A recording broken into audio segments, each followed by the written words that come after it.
Okay, this time mga kabarangay, umattend naman tayo ng binyagan ni Asi, ang aking apo sa pamangkin. Ayan.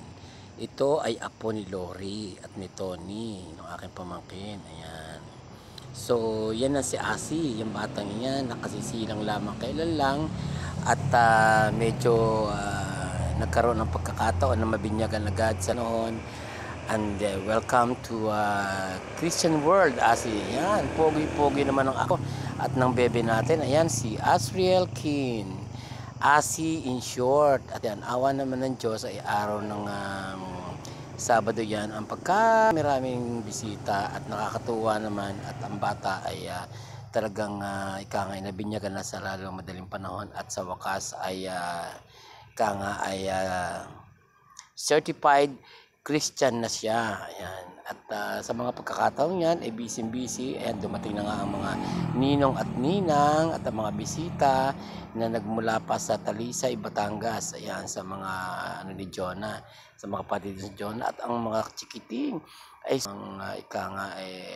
hindi natin matatawaran ang saya. Talaga namang ang pinagdiriwang ang pagiging Kristiyano ni Asi. At talaga namang ang mamay Tune at ang nanay Lore, di maisipan ko paano pag-iistima ng pati ang lola na ring at ang mga bisita ay nagsisikain ng harian dahil kararating laang ng bininyagan. So, ayan, talaga namang pati si Conselio ay ikot na sino na matatawagan mo dyan? Huli-huli ka, kasi At nariyan si Paring Andy, si Paring Puli, at sa si Ding, ang ating Captain Action Team. At yan ang ating mga kabarangay na talaga naman nagkakatuwaan. Siyempre, dito sa Batangas, normal na talaga. Yung medyo patagay-tagay naman ng konti.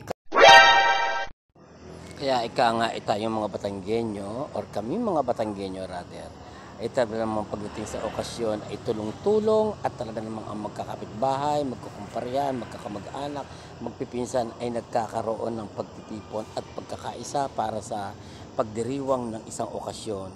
Yan ang may pagmamalaki natin mga Pilipino, na kahit tayo medyo nagkakatampuhan, nagkakairingan at nagkakabugnutan, ay talaga namang tulong-tulong para ay maidaos ang pagdiriwang ng isang okasyon para sa isang may pagdiwang. At yan si Conselio talaga hindi napigilan ng pagkanta.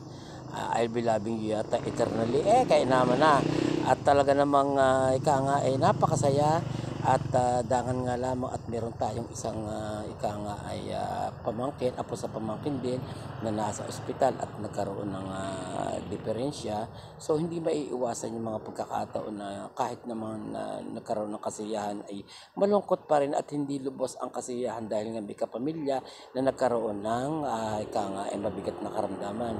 So ipanalangin na lang natin ang apo ni Bering na sana naman ay makaligtas sa kanyang kinalalagyang karamdaman ngayon. At sana patuloy tayo, humihingi ako ng dalangin sa inyong mga kabarangay na sana ipanalangin niyo natin siya.